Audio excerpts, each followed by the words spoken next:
Hello once again. Today I want to open up by making a statement.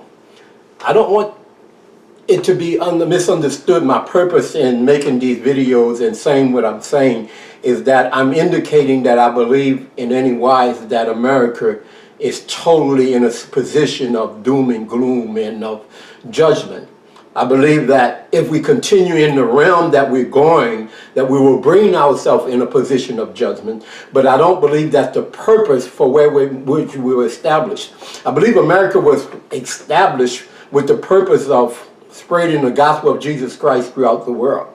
I believe we have fulfilled that purpose and reaching out into every nation and going into every nation and preaching the gospel of Jesus Christ. But however, we ourselves have turned away from the principles that we have been assigned to minister throughout the world.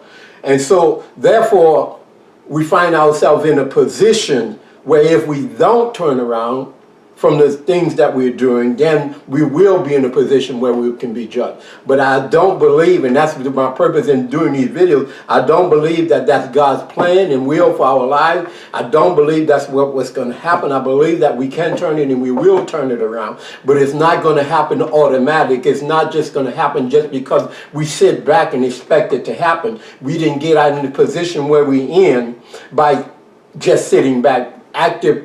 Proactive measures was taking to get us into the position where we are in the decision that we have made. So therefore we have to take a proactive position and being able to bring us back to the place where we need to be in right standing with God. And so that's my purpose in making these videos, is to bring awareness to where we are and a reality unto where we are, so that we can make a wise decision and turn our lives back in this nation back into God.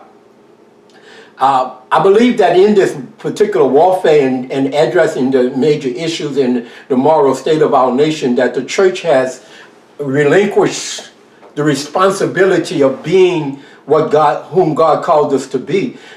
Christ, when he was in the world, he said, as long as I'm in the world, I am the light of the world. But he also, in the Sermon on the Mount, he said that you are the light of the world, you are the salt of the earth. He was talking to the disciples that was there listening to him, and which in turn became the church. So the church, we are his representatives in the earth. We are the light of the world. We are those that's charged with bearing forth, being bearers of his light, his truth to the world. We are the salt of the earth. We are the ones that are responsible for salt brings enhancement, salt brings preservation. So therefore, we are the ones that's charged with that responsibility. But I believe that in the process of politics, we have relinquished that responsibility, because we have dubbed the Republican Party as being a moral party, and as its candidates being standards of morals. So therefore, by endorsing certain candidates or voting, aligning ourselves with third parties, we thus aligning ourselves on the side of God. And that, in essence, is a mistake. But the reality of it, the fact is a mistake because of the fact that the Republican Party has not represented the standards that we think they have represented. And what I want to do, and I'm not fighting the Republican Party, nor definitely not endorsing the Democratic Party, but I'm talking about the stand that we need to take as the church against moral issues in the nation in representing God. I want to look at, I've been doing some postings on Facebook, which I've been titled Political Facts, and looking at major cases, decisions made by the Supreme Court that have affected our nation. And that's what I want to spend a little time on this video, going over some of the major cases and informing you as to the votes that took place on the particular decision. We're going to begin back in 1962, and with prayer being taken out of the schools. At the time of this decision, there were 5 Democratic justices and 4 Republican justices. 1 Republican and 1 Democrat didn't take part in the decision, so that left 4 Democrats and 3 Republicans. One there was one dissenting vote, which was a Republican, so that left 2 Republicans and the rest of the Democrats that voted for it. So Republicans were not all voting against it. 2 of them, only 1 voted against, 2 of them voted for taking prayer out of the school. 1963, prayer and Bible reading in the school. Reaffirmed prayer and also added Bible reading to the list. In this particular decision, again, there were 5 Democrats and 4 Republicans. There was only 1 dissenting vote, which was a Republican, so that left 3 Republicans and 5 Democrats that voted for this measure. This happened under a Democratic president. 1973, Roe versus Wade, abortion. At this particular time, there was 5 Republicans and 4 Democrats. Now, theoretically, if what we assume that the Republican Party is the moral party, then the church should have been rejoicing, because we know that this particular measure that's against God would not have passed, because we have the moral majority in the Supreme Court. But however, there was 2 dissenting votes. One was a Republican and one was a Democrat. The rest of them voted for abortion. And the opinion of the court concerning why we justify was written by a Republican. So again, we see that Republicans wasn't standing on the side of God. They weren't standing and representing the morals that we, the church, assume that they represent.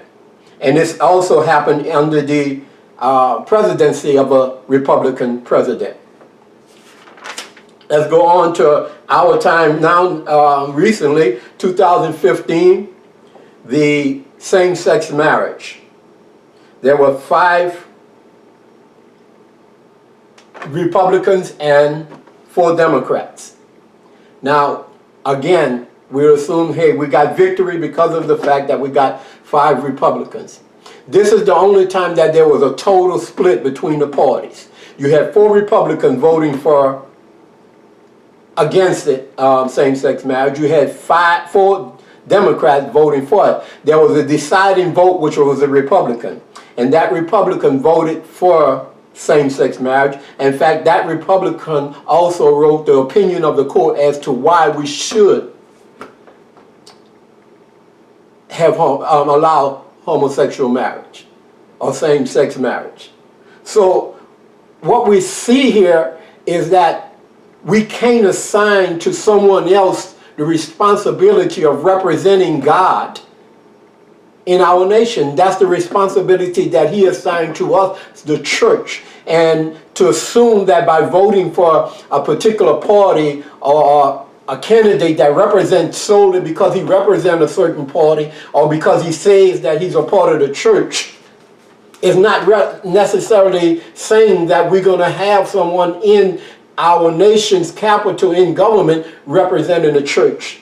And so therefore, I want to bring it back to my original statement, is that it's our responsibility to the church to stand up for moral issues. It's our responsibility to embrace the assignment that Christ has left unto us, to be bearers of light, to be bearers of the truth, to be the voice that will speak for truth unto the earth. To be the salt that will go in and to affect change in the nation.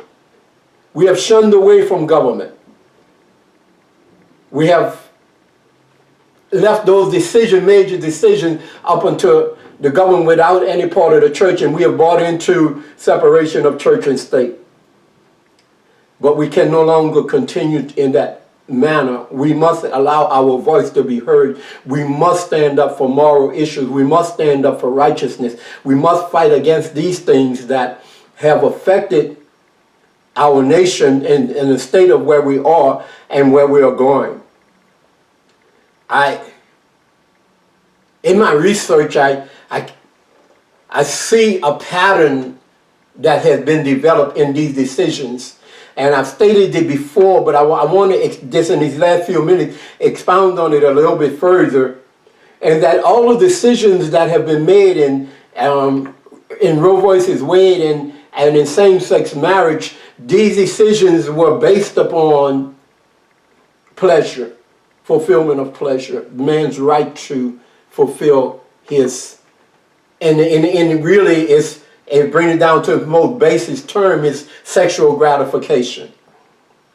So under the Supreme Court law and the U.S. Constitution, then you cannot establish a law that only going to serve one particular aspect of society, because that was proven with Roe versus Wade, with justifying this law of fulfillment of pleasure, the right for women to fulfill themselves, their sexual gratification without responsibility. Then that same right and same privilege had to be extended to the homosexual community in same-sex marriage. It was the same sentiment. So my question is, how could you not extend that same privilege and right to the polygamists? How could we constitutionally, based upon the decisions that have been made, and using those decisions as a prerequisite for judging this decision, how can we deny them? How can we deny the individuals, the brother and sister that wants to sleep together, that wants to get married? How can we deny them their sexual gratification, their means of sexual gratification? How can we constitutionally deny them? And if we can deny them, what measure will we use? You see, prior to the Supreme Court deciding on abortion and same-sex marriage, they did away with the voice of God. And we took it out of government, we took it out of schools, and so that was for the purpose so that we could move into this realm where we are. And in its basic form, we've embraced a hedonistic mindset. Hedonism is when pleasure is the ultimate form of reasoning. And that's basically what we're doing. We're making our Supreme Court decisions. We're making decisions that govern our nation totally based upon the pleasure of man or sexual gratification, which is a dangerous place for us to be in. So again, I'm not saying that we're in a position where we are going to be judged, we have to be judged. I'm saying we will be judged. We will be condemned if we don't turn it around. But I believe that we, as the church, if we rise up, if we begin to stand for righteousness, if we begin to preach the truth, then we can turn it around. We can reach out to our communities, our families. We can reach out to our government. We can infiltrate government. We can hold offices in government and stand for righteousness. The future of our nation, in essence, is in our hands. If we stand and be what we are called to be the light of the world, if we stand and be the salt of the earth, if we be the people of God that will cry out and fulfill the scripture that said, if my people, which are called by my name, would humble themselves and pray and turn from their wicked ways, then will I hear from heaven, then will I heal the land. He wasn't talking to the Republican Party. He was talking to the church of Jesus Christ. It's our responsibility to embrace it and to turn this nation back to God. God bless you.